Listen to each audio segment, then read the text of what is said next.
ನಮಸ್ಕಾರ ಸ್ನೇಹಿತರೆ, welcome to ಶಿಲ್ಪ ಹೇ ಕನ್ನಡ ವ್ಲಾಗ್ಸ್ಗೆ ಎಲ್ಲರೂ ಹೇಗಿದ್ದೀರಾ? ನಾನು ಕೂಡ ತುಂಬ ಚೆನ್ನಾಗಿದ್ದೀನಿ. ಇವತ್ತು ಏನಪ್ಪ ಅಂತಂದರೆ ಮೋಟಿವೇಶ್ನಲ್ ವೀಡಿಯೋ ಅಂತಲೇ ಹೇಳ್ಬೋದು. ಏನಪ್ಪ ಅಂತಂದರೆ ಒಂದಿಷ್ಟು ಬ್ಲೌಸ್ಗಳನ್ನು ಕಟ್ ಮಾಡಿ ಇಟ್ಕೊಂಡಿದ್ದೆ, ಅದನ್ನು ಸ್ಟಿಚ್ ಮಾಡಬೇಕು ಸ್ನೇಹಿತರೆ. ಸೈಡ್ ಫಿಟ್ಟಿಂಗ್ ಕೂಡ ಅಂದರೆ ನಿನ್ನೆ ಇದು ಸ್ವಲ್ಪ ಬ್ಲೌಸ್ ಅರ್ಧ ಮಾಡಿದೆ. ಕರೆಂಟು ಸರಿಗೇ ಇರ್ತಾ ಇಲ್ಲ, ಹಂಗಾಗಿ ಸ್ವಲ್ಪ ಹೊಲಿಯೋದು ಸ್ವಲ್ಪ ಬಿಡೋದು ಹಂಗೆ ಆಗಿದೆ ಕೆಲಸ.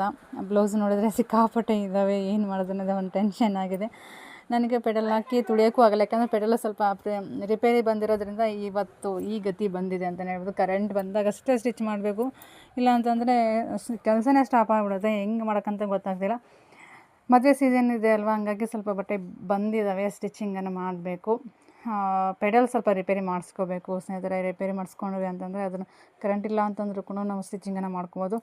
ಅದೇ ನೋಡಿ, ಒಬ್ಬರ ಮೇಲೆ ಡಿಪೆಂಡ್ ಆಗ್ಬೋದು ಅಂತ ಹೇಳ್ತಾರಲ್ವ, ಇದೇ ಕಾರಣಕ್ಕೆ ಕರೆಂಟು ಯಾವ ಟೈಮಲ್ಲಿ ಹೋಗುತ್ತೋ ಯಾವ ಟೈಮಲ್ಲಿ ಬಿಡುತ್ತೋ ಒಂಚೂರು ಗೊತ್ತಾಗಲ್ಲ. ಏನಪ್ಪ ಅಂತಂದರೆ ನಮ್ಮ ಕೆಲಸ ನಮ್ಮ ಕೈಯಲ್ಲಿ ನಾವು ಇತ್ತು ಅಂತಂದರೆ ಯಾವಾಗ ಬೇಕಾದರೂ ಕೆಲಸನ ಮಾಡ್ಕೊಬೋದು. ಇವಾಗ ಕರೆಂಟಿನ ದಾರಿ ಕಾಯಲಾಸಲ್ಲ, ಕಾದು ಸಾಕಾಗುತ್ತೆ. ಯಾಕಂದರೆ ಹಿಂಗೋಗಿ ಹಿಂಗೆ ಬರುತ್ತೆ ಅಂತ ಅನ್ಕೋಬೋದು, ಬಟ್ ಬರಲ್ಲ. ಇಡೀ ಫುಲ್ ಡೇ ಕರೆಂಟು ತೆಗೆದುಬಿಡ್ತಾರೆ, ಗೊತ್ತಿಲ್ಲ ಮಳೆಗಾಲ ಅಂತ ಏನೋ ಗೊತ್ತಿಲ್ಲ.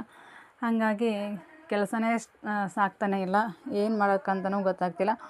ಪೆಡಲ್ ಸ್ವಲ್ಪ ರಿಪೇರಿ ಮಾಡಿಸ್ಕೊಂಡ್ವಿ ಅಂತಂದರೆ ಅದು ಯಾವಾಗ ಬೇಕಂದ್ರೂ ಅವಾಗ ಹೊಲಿಬೋದು. ಹಾಗಾಗಿ ನೋಡಬೇಕು, ಅದನ್ನು ಸ್ವಲ್ಪ ನನ್ನ ಕೈಯಲ್ಲಿ ರಿಪೇರಿ ಮಾಡೋಕ್ಕಾಗ್ತಾ ಇಲ್ಲ.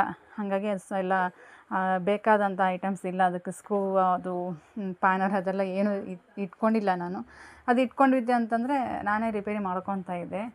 ಬಟ್ ಪೆಡಲ್ಲು ಹಾಳಾಗಿದೆ, ಪೆಡಲ್ ತುಳಿಯೋಕ್ಕೂ ಆಗ್ತಿಲ್ಲ. ಯಾಕಂದರೆ ಯಾಕೆ ಹಾಳಾಗ್ತಿದೆಯಪ್ಪ ಅಂತಂದರೆ ನಾವು ಮೋಟರ್ಗೆ ಫಿಕ್ಸ್ ಮಾಡ್ಕೊಂಬಿಟ್ಟಿರ್ತೀವಲ್ವ, ಪೆಡಲ್ ಕಡೆ ಗಮನನೇ ಹರಿಸಲ್ಲ ನಾವು. ಹಾಗಾಗಿ ಏನು ಮಾಡಬೇಕಂತಲೇ ಗೊತ್ತಾಗ್ತಿಲ್ಲ.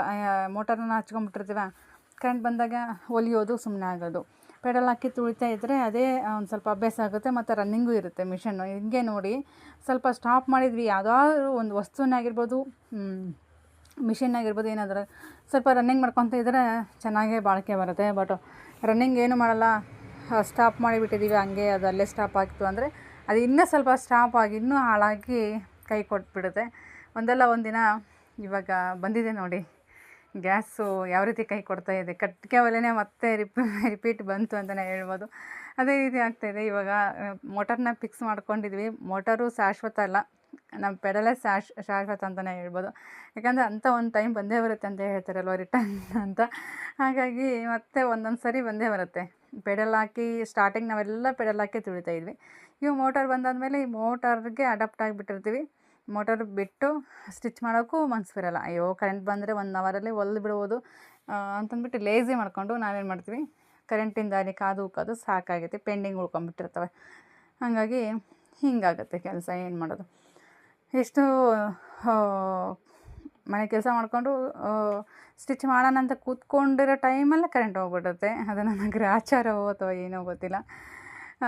ಏನೇ ಹೊಲಿಬಾರ್ದು ಅಂತನೋ ಈ ಥರ ಕಾಡ್ತಾ ಇದೇನೋ ಅಂತ ಗೊತ್ತಿಲ್ಲ. ಎಷ್ಟು ಅದು ಮಿನಿಮಮ್ 1 ವಾರ ಮೇಲಾಯಿತು ಸ್ನೇಹಿತರೆ, ಹಿಂಗೆ ಕಾಡ್ತಾಯಿದೆ ಕರೆಂಟು, ಅಷ್ಟೇ ನಿಲ್ಲವಲ್ದು.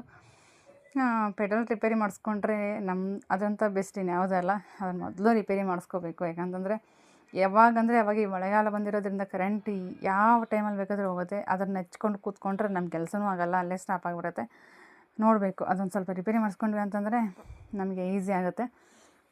ಇಲ್ಲಿ ಸ್ವಲ್ಪ ಲೈನಿಂಗ್ ಬ್ಲೌಸೆಲ್ಲ ಸ್ಟಿಚ್ ಮಾಡಿದ್ವಲ್ವ, ಅದಕ್ಕೆ ಸ್ವಲ್ಪ ಲೇಸ್ ಕೊಟ್ಬಿಟ್ಟು, ಅಂದರೆ ಬ್ಲೂ ಇದೆ ಅಲ್ವಾ ಬ್ಲೌಸು, ಗೋಲ್ಡ್ ಕಲರ್ ಪಟ್ಟಿ ಲೇಸ್ ಕೊಟ್ಟರೆ ತುಂಬ ಚೆನ್ನಾಗಿ ಕಾಣಿಸುತ್ತೆ ಅಂತಂದ್ಬಿಟ್ಟು ಇವತ್ತೊಂದಿಷ್ಟು ಲೇಸ್ಗಳು, ಥ್ರೆಡ್ಡು ಮತ್ತು ಕ್ಯಾನ್ವಾಸ್ ಎಲ್ಲ ಖಾಲಿಯಾಗಿತ್ತು ಅಂತ ಹೇಳಿದ್ದೆನೋ, ಕ್ಯಾನ್ವಾಸ್ ಹಾಕಿ ಸ್ಟಿಚ್ ಮಾಡೋಂಥ ಬ್ಲೌಸ್ಗಳು ಕೂಡ ಬಂದಿದ್ದಾವೆ. ಅದನ್ನು ಕೂಡ ಕ್ಯಾನ್ವಾಸ್ ಹಾಕಿ ಸ್ಟಿಚಿಂಗನ್ನು ಮಾಡಬೇಕು. ಒಂದಿಷ್ಟು ಬ್ಲೌಸ್ಗಳು ಬೋಟ್ ನೆಕ್ಕು ಮತ್ತು ನಾರ್ಮಲ್ ನೆಕ್ಕು ಅವಷ್ಟು ಇದ್ದಾವೆ. ನೋಡಿ ಸಿಡ್ಲು ಯಾವ ರೀತಿ ಹೊಡಿತು ಅಂತ. ನಾನು ವಾಯ್ಸ್ ಕೊಡಬೇಕಾದ್ರೇ ಸಿಡ್ಲು ಎಷ್ಟು ರಪ್ಪಂತ ಹೊಡಿತು ನೋಡಿ. ಅಷ್ಟು ಮಳೆಗಾಲ ಸ್ಟಾರ್ಟ್ ಆಗಿದೆ ಅಲ್ವ, ಏನು ಮಾಡೋಕ್ಕಲ್ಲ. ಕರೆಂಟ್ ಬೇರೆ ಸ್ಟಾಪ್ ಆಗ್ತಾನೆ ಇದೆ. ಇಲ್ಲಿ ಸ್ವಲ್ಪ ಲೈನಿಂಗ್ ಎಲ್ಲ ಅಟ್ಯಾಚ್ ಮಾಡಿ ಇದು ಬ್ಲೌಸೆಲ್ಲ ಸ್ಟಿಚ್ ಮಾಡ್ಕೊಂಡಿದ್ದೀನಿ. ಲಾಸ್ಟಲ್ಲಿ ಸ್ವಲ್ಪ ಲೇಸ್ ಕೊಡೋಣ ಅಂತಂದ್ಬಿಟ್ಟು ಕೂತ್ಕೊಂಡೆ. ಕರೆಂಟು ಹೋಗೋದು ಬರೋದು ಮಾಡ್ತಾಯಿತ್ತು, ಅದರಲ್ಲೂ ಅಡ್ಜಸ್ಟ್ ಮಾಡ್ಕೊಂಡು ಸ್ಟಿಚ್ ಮಾಡಿದ್ದೀನಿ. ತುಂಬ ಇದ್ದಾವೆ ಸ್ನೇಹಿತರೆ, ಲೈನಿಂಗ್ ಬ್ಲೌಸು ಮತ್ತು ವಿತೌಟ್ ಲೈನಿಂಗ್ ಬ್ಲೌಸ್ ಕೂಡ ಎರಡೂ ಇದ್ದಾವೆ. ಎರಡೂ ಬಂದಿದ್ದಾವೆ. ಅವನು ಅಷ್ಟೂ ಸ್ಟಿಚ್ ಮಾಡಬೇಕು. ಆಲ್ರೆಡಿ ನಿಮಗೆ lining blouse without lining blouse cutting share ಮಾಡ್ಕೊಂಡಿದ್ದೀನಿ. ಅಂದರೆ ನಾನು ಮೆಜರ್ಮೆಂಟೆಲ್ಲ ಕ್ಲಿಯರಾಗಿ ಹೇಳಿರಲಿಲ್ಲ. ನಿಮ್ಗೇನಾದರೂ ಡೌಟ್ಸ್ ಇತ್ತು ಅಂತಂದರೆ ಹೇಳಿ, ನಾನು ಖಂಡಿತವಾಗ್ಲೂ ಇನ್ನೊಂದು ವೀಡಿಯೋದಲ್ಲಿ ಏನಾದರೂ ತಿಳಿಸೋಕ್ಕೆ ಇಷ್ಟಪಡ್ತೀನಿ. ಆದಷ್ಟು ನೀವು ಕಮೆಂಟ್ ಮೂಲಕ ತಿಳಿಸಿದ್ರಿ ಅಂತಂದರೆ ನೆಕ್ಸ್ಟ್ ಬರೋ ವೀಡಿಯೋಗಳಲ್ಲಿ ಏನಾದರೂ ಡೌಟ್ಸ್ ಇತ್ತು ಅಂತ ಬಿಗಿನರ್ಸ್ಗಳಿಗಂತೂ ತುಂಬ ಡೌಟ್ಸ್ ಇದೆ ಇರುತ್ತೆ. ಯಾಕಂದರೆ ನಾವು ಕೂಡ ಬಿಗಿನಿಂಗ್ ಎಷ್ಟೆಲ್ಲ ತೊಂದರೆಗಳು ಅನುಭವಿಸ್ಕೊಂಡಿದ್ದೀವಿ ಅಂತ ನಮಗೆ ಗೊತ್ತು. ಹಾಗಾಗಿ ಒಂದು ಹೆಜ್ಜೆ ಮುಂದೆ ಬಂದಿದ್ದೀವಿ ಅಂತ ಎಲ್ಲನೂ ಕಲ್ತಿರಲ್ಲ ಮತ್ತು ಹಂಗಂತ ನಮಗೇನು ಗೊತ್ತಿರುತ್ತೋ ಅದನ್ನು ನಾವು ನಿಮ್ಮ ಜೊತೆ ಶೇರ್ ಕೂಡ ಮಾಡ್ಕೊತೀವಿ ಅಷ್ಟೇ. ನನಗೇನು ಎಷ್ಟು ಗೊತ್ತು ತಿಳ್ಕೊಂಡಿದ್ದೀನೋ ಅದಷ್ಟನ್ನು ನಿಮ್ಮ ಜೊತೆ ಶೇರ್ ಮಾಡ್ಕೊತೀನಿ ಅಷ್ಟೇ. ಅಷ್ಟು ಬಿಟ್ಟರೆ ಹೆಚ್ಚಿನ ಮಾಹಿತಿ ಕೇಳಿದರೆ ನನ್ನ ಕಡೆ ಸಾಧ್ಯವಾದರೆ ರಿಪ್ಲೈ ಮಾಡ್ತೀನಿ, ಇಲ್ಲ ಅಂತಂದರೆ ರಿಪ್ಲೈ ಮಾಡೋಕ್ಕಾಗಲ್ಲ. ಓಕೆನಾ ಸ್ನೇಹಿತರೆ? ಈ ಥರ ಪಟ್ಟಿ ಲೇಸ್ ಕೊಟ್ಟರೆ ತುಂಬ ಚೆನ್ನಾಗಿ ಕಾಣಿಸುತ್ತೆ. ಸಿಂಪಲ್ಲಾಗಿ ಬ್ಲೂ ಬಂದಿರೋದ್ರಿಂದ ಬ್ಲೂ ಮತ್ತು ಗೋಲ್ಡು ಕಾಂಬಿನೇಷನ್ ತುಂಬ ಚೆನ್ನಾಗೇ ಕಾಣಿಸುತ್ತೆ. ಹಾಗಾಗಿ ಈ ಥರ ಕೊಟ್ಬಿಟ್ಟು ಸ್ಟಿಚ್ ಮಾಡಿದ್ದೀನಿ. ಅಂದರೆ ಇದು ಲೈನಿಂಗ್ ಸೀರೆ ಬ್ಲೌಸು, ನಾರ್ಮಲ್ಲು ಸಾಫ್ಟಾಗಿರುವಂಥ ಸೀರೆ ಬ್ಲೌಸು ಸ್ಟಿಚ್ ಮಾಡಿದ್ದೀನಿ. ಇದು ಸ್ಟಿಚ್ ಮಾಡಬೇಕಾದ್ರೆ ಎಷ್ಟೊಂದು ಕಷ್ಟ ಅಂತಂದರೆ ಬಿಗಿನರ್ಸ್ಗಳಿಗೆ ಅದು ಆಗೋದೇ ಇಲ್ಲ, ಸ್ಟಿಚ್ ಮಾಡೋಕ್ಕೂ ಆಗೋಲ್ಲ. ಯಾಕಂದರೆ ಅಷ್ಟು ಪ್ರಾಬ್ಲಮ್ ಆಗುತ್ತೆ, ಬಟ್ಟೆಲ್ಲ ಜಾರೋದು ಆ ರೀತಿ ಆಗುತ್ತೆ. ಸ್ವಲ್ಪ ನಾವು ಎಷ್ಟೇ ಗುಂಡು ಪಿನ್ನು ಸೇಫ್ಟಿ ಪಿನ್ ಹಾಕ್ಕೊಂಡ್ರು ಕೂಡ ಸ್ವಲ್ಪ ಆ ಕಡೆ ಈ ಕಡೆ ಹೋಗೋದು ಚಾನ್ಸ್ ಇರುತ್ತೆ. ಲೈನಿಂಗ್ ಅಟ್ಯಾಚ್ ಮಾಡ್ಕೊಂಡ್ರಿ ತುಂಬ ಚೆನ್ನಾಗಿ ಮಾಡ್ಕೊಂಡ್ವಿ ಅಂತಂದರೆ ಬ್ಲೌಸ್ ಮತ್ತು ಫಿನಿಶಿಂಗ್ ತುಂಬ ಚೆನ್ನಾಗಿ ಬರುತ್ತೆ. ಇಲ್ಲ ಅಂತಂದರೆ ಬಟ್ಟೆ ಎಲ್ಲ ಮೇಲ್ಗಡೆ ಎತ್ಕೊಳ್ಳೋದು, ಸ್ಟಿಚಿಂಗ್ ಸರಿ ಹಾಕಿಲ್ಲ ಅಂತಂದರೆ ಆ ರೀತಿ ಆಗುತ್ತೆ. ಮೇಲ್ಗಡೆ ಲೂಸ್ ಇರುತ್ತೆ ಬಟ್ಟೆ ಮೇಲ್ಗಡೆದು, ಲೈನಿಂಗ್ ಮಾತ್ರ ಫಿಟ್ಟಿಂಗ್ ಕರೆಕ್ಟಾಗಿರುತ್ತೆ. ಆ ರೀತಿ ಆದ ಬ್ಲೌಸ್ ಚೆನ್ನಾಗಿ ಕಾಣಿಸಲ್ಲ, ಎಕ್ಸ್ಟ್ರಾ ಉಳ್ಕೊಂಬಿಡುತ್ತೆ ಮೇನ್ ಫ್ಯಾಬ್ರಿಕ್ಕು. ಲೈನಿಂಗಿಕ್ಕಿಂತ ಮೇನ್ ಫ್ಯಾಬ್ರಿಕ್ ಎಕ್ಸ್ಟ್ರಾ ಉಳ್ಕೊಳ್ಳುತ್ತೆ, ಇಲ್ಲ ಶಾರ್ಟೇಜ್ ಆಗುತ್ತೆ. ಆ ರೀತಿ ಆಗುತ್ತೆ. ನಾವೆಷ್ಟು ನೀಟಾಗಿ ಹೊಲಿತೀವಿ ಅಂದರೂ ಕೂಡ ಬಿಗಿನರ್ಸ್ಗಳಿಗೆ ಸ್ವಲ್ಪ ಐಡಿಯಾಸ್ ಇರೋಂಗಿಲ್ಲ ಅಲ್ವಾ. ಹಂಗಾಗಿ ಆ ರೀತಿ ತೊಂದರೆಗಳನ್ನು ಫೇಸ್ ಮಾಡಿಕೊಂಡು ಬರಬೇಕಾಗುತ್ತೆ. ಇಲ್ಲಿ ಲೇಸೆಲ್ಲ ಹಚ್ಬಿಟ್ಟು ಈ ರೀತಿ ಮಾಡ್ಕೊಂಡಿದ್ದೀನಿ, ನೋಡ್ತಾ ಇರ್ಬೋದು. ತುಂಬ ಚೆನ್ನಾಗೇ ಕಾಣಿಸುತ್ತೆ ಎಲ್ಲ ಸ್ಟಿಚಿಂಗ್ ಎಲ್ಲ ಆದಮೇಲೆ ನೋಡ್ತಾ ಇರ್ಬೋದು. ವೇರ್ ಮಾಡಿದ್ರಂತೂ ತುಂಬ ಚೆನ್ನಾಗೇ ಕಾಣಿಸ್ತು. ಅಕ್ಕ ವೇರ್ ಮಾಡಿ ನೋಡಿದ್ರು ತುಂಬ ನೀಟಾಗೆ ಕಾಣಿಸ್ತಿದೆ ಅಲ್ವಾ. ಡೋರಿ ಒಂದು ಮಾಡಬೇಕು. ಡೋರಿ ಈ ಥರ ಸೀರೆಗಳು ಬಂತಂದರೆ ತುಂಬ ಕಡಿಮೆ ಬರುತ್ತೆ ಸ್ನೇಹಿತರೆ. ಅದೊಂದು ಪ್ರಾಬ್ಲಮ್ ನಮಗೆ ಸೀರೆ ಬ್ಲೌಸ್ಗಳು ಬಂತ ಅಂದಾಗ.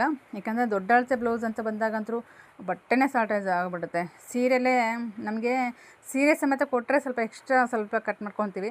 ಬಟ್ ಒಬ್ಬೊಬ್ರು ಏನು ಮಾಡ್ತಾರಪ್ಪ ಅಂತಂದರೆ ಅವರೇ ಕಟ್ ಮಾಡಿ ಕೊಟ್ಬಿಡ್ತಾರೆ. ಅದು ಒಂದು ದೊಡ್ಡ ಪ್ರಾಬ್ಲಮ್.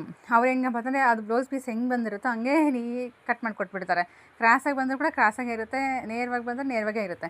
ಬಟ್ ನಾವು ಹಂಗಲ್ಲ, ನೀಟಾಗಿ ಸೀರೆ ಸ್ವಲ್ಪ ಎಕ್ಸ್ಟ್ರಾ ತೊಗೊಂಡ್ರು ಅಂದರೆ ಎಕ್ಸ್ಟ್ರಾ ಅಂದರೆ ಸೀರೆ ತುಂಬ ಕಟ್ ಮಾಡ್ಕೊಳ್ಳಲ್ಲ, ಸ್ವಲ್ಪ ಮಟ್ಟಿಗೆ ಕಟ್ ಮಾಡ್ಕೊತೀವಿ. ಕೊಟ್ಟರೆ ನಾವು ಬ್ಲೌಸ್ಗೆ ನೀಟಾಗಿ ಮಾಡಿ ಕೊಡ್ಬೋದು. ಬಟ್ ಅವರೇ ಕೆಲವೊಬ್ರು ಏನು ಮಾಡ್ತಾರಪ್ಪ ಅಂತಂದರೆ ಟೈಲರ್ ಹತ್ರ ಹೋದರೆ ಜಾಸ್ತಿ ಕಟ್ ಮಾಡ್ಕೊಂಡ್ಬಿಡ್ತಾರೆ ಅಂತ ಅಂದು ತಾವೇ ಕಟ್ ಮಾಡ್ಕೊಂಬಂದುಬಿಟ್ಟಿರ್ತಾರೆ. ಹಂಗಾಗಿ ಹೊಲಿಯೋದಕ್ಕೆ ತುಂಬ ಕಷ್ಟ ಆಗುತ್ತೆ. ಒಂದು ಏನಿಲ್ಲ ಅಂತಂದರೆ 3 ಇಂಚ್ ಅಗಲದ ಬಟ್ಟೆ ಸ್ವಲ್ಪ ಜಾಸ್ತಿ ತೊಗೊಂಡ್ರೆ ಮುಗೀತು ಅಷ್ಟೇ. ಏನು ಎಕ್ಸ್ಟ್ರಾ ತೊಗೊಳ್ಳಲ್ಲ ನಾವು. ಒಂದು 3 ಇಂಚ್ 2.5-3 ಇಂಚ್ ಅಗಲದ ಬಟ್ಟೆ ಎಕ್ಸ್ಟ್ರಾ ತೊಗೊಂಡ್ರೆ ಸೀರಿಯಲ್ ಕಟ್ ಮಾಡ್ಕೊಂಡ್ರೆ ನಮಗೆ ಹೊಲಿಯೋದಕ್ಕೆ ತುಂಬ ಈಸಿ ಆಗುತ್ತೆ. ಅದು ಮಾಡಲ್ಲ, ಅವರೇ ಕಟ್ ಮಾಡ್ಕೊಂಡು ಅವರೇ ತೊಗೊಂಡು ಬಂದುಬಿಟ್ಟಿರ್ತಾರೆ. ಅವ್ರು ಹೆಂಗೆ ಕ್ರಾಸಾಗಿ ಬಂದಿರುತ್ತೆ ಬ್ಲೌಸ್ ಪೀಸು, ಅದು ಕ್ರಾಸಾಗೆ ಕಟ್ ಮಾಡ್ಕೊಂಬಂದುಬಿಡ್ತಾರೆ. ಹೊಲಿಯೋರಿಗೆ ಮಾತ್ರ ತುಂಬ ಕಷ್ಟ ಆಗುತ್ತೆ ಸ್ನೇಹಿತರೆ. ಸ್ವಲ್ಪ ನಮ್ಮದು ಟೈಲರ್ ಬಗ್ಗೆ ಸ್ವಲ್ಪ ಅರ್ಥನೂ ಮಾಡ್ಕೊಳ್ಳಿ ನೀವು ಕೂಡ. ಇಲ್ಲಿ lining blouse without lining blouse stitching cutting ಮಾಡ್ಕೊಂಡಿದ್ದೀನಿ ಅಂತ ಹೇಳಿದ್ದೆ ಅಲ್ವಾ. ಇವಾಗೆಲ್ಲನೂ ಡಿವೈಡ್ ಮಾಡಿಕೊಂಡು ಸ್ಟಿಚ್ ಮಾಡಬೇಕು. ಫಸ್ಟ್ ಬ್ಲ್ಯಾಕ್ ಮಾಡೋಣ, ಬ್ಲ್ಯಾಕ್ ಸ್ಟಿಚ್ ಮಾಡಿ ಆಮೇಲೆ ಬ್ಲೂ ಮಾಡಬೇಕು. ಆಮೇಲೆ ಇನ್ನೂ 2 ಇದ್ದಾವಲ್ವ, ಅವೆರಡು ಕೂಡ ಮಾಡಬೇಕಾಗತ್ತೆ. ಓಕೆ, ಇವತ್ತಿನ ಒಂದು ವಿಡಿಯೋ ನಂದು ಮೋಟಿವೇಶ್ನಲ್ ವೀಡಿಯೋ ಆಗಿರುತ್ತೆ. ಯಾರಿಗೆಲ್ಲ ಇಷ್ಟ ಆಯಿತು ಲೈಕ್ ಮಾಡಿ, ಶೇರ್ ಕೂಡ ಮಾಡಿ, ಆದಷ್ಟು ಸಬ್ಸ್ಕ್ರೈಬ್ ಮಾಡ್ಕೊಂಡು ನನ್ನ ಒಂದು ಚಾನಲ್ಗೆ ಸಪೋರ್ಟ್ ಕೊಡಿ ಅಂತ ಹೇಳೋಕ್ಕೆ ಇಷ್ಟಪಡ್ತೀನಿ. ಈ ರೀತಿ ಕಟ್ ಮಾಡ್ಕೊಂಡಾದ್ಮೇಲೆ ಇದೊಂದು ಸ್ವಲ್ಪ ಕೆಲಸ ಹತ್ತುತ್ತೆ. ಯಾಕಂತಂದರೆ ಡಿವೈಡ್ ಮಾಡ್ಕೋಬೇಕಲ್ವ, ಎಲ್ಲ ಪೀಸ್ಗಳನ್ನು ಈ ರೀತಿ ಜಾಯಿಂಟ್ ಇರುತ್ತಲ್ಲ, ಅದನ್ನು ಸ್ವಲ್ಪ ಡಿವೈಡ್ ಮಾಡಿಕೊಂಡು ನೀಟಾಗಿ 2 ಪೀಸ್ಗಳನ್ನು ತೊಗೋಬೇಕು. 4 ಪೀಸು ಒಂದೇ ಸಲ ಕಟ್ ಮಾಡಿದ್ದೆ, ಬಟ್ 2 ಪೀಸು ಎಕ್ಸ್ಟ್ರಾ ಮತ್ತು ಬಾಡಿ ಮೆಜರ್ಮೆಂಟ್ ಬೇರೆ ಚೇಂಜ್ ಮಾಡಿಕೊಂಡೆ. ಯಾಕಂದರೆ ದಪ್ಪ ಆಗಿಬಿಟ್ಟಿರುತ್ತಲ್ವ ಬಾಡಿ ಮೆಜರ್ಮೆಂಟ್ ಕಟ್ ಮಾಡೋದಕ್ಕೆ, ಕತ್ತರಿಗೆ ಸಾಕಾಗಲ್ಲ ಅಂತಂದ್ಬಿಟ್ಟು ಮತ್ತೆ ಚೇಂಜ್ ಮಾಡಿಕೊಂಡೆ. ಇಲ್ಲಿ ಎಷ್ಟು ನೀಟಾಗಿ ತಕ್ಕೊಂಡು ಇವಾಗ ಸ್ಟಿಚಿಂಗ್ ಮಾಡೋ ಕೆಲಸ. ಓಕೆ ಸ್ನೇಹಿತರೆ, ಇವತ್ತಿನ ಒಂದು ವಿಡಿಯೋ ಯಾರಿಗೆಲ್ಲ ಇಷ್ಟ ಆಯಿತು ಲೈಕ್ ಮಾಡಿ, ಆದಷ್ಟು ಸಬ್ಸ್ಕ್ರೈಬ್ ಮಾಡ್ಕೊಂಡು ನೋಡಿ ಅಂತ ಹೇಳಕ್ಕೆ ಇಷ್ಟಪಡ್ತೀನಿ. ನೆಕ್ಸ್ಟ್ ವಿಡಿಯೋದಲ್ಲಿ ಮತ್ತೆ ಸಿಗೋಣ. Thank you for watching.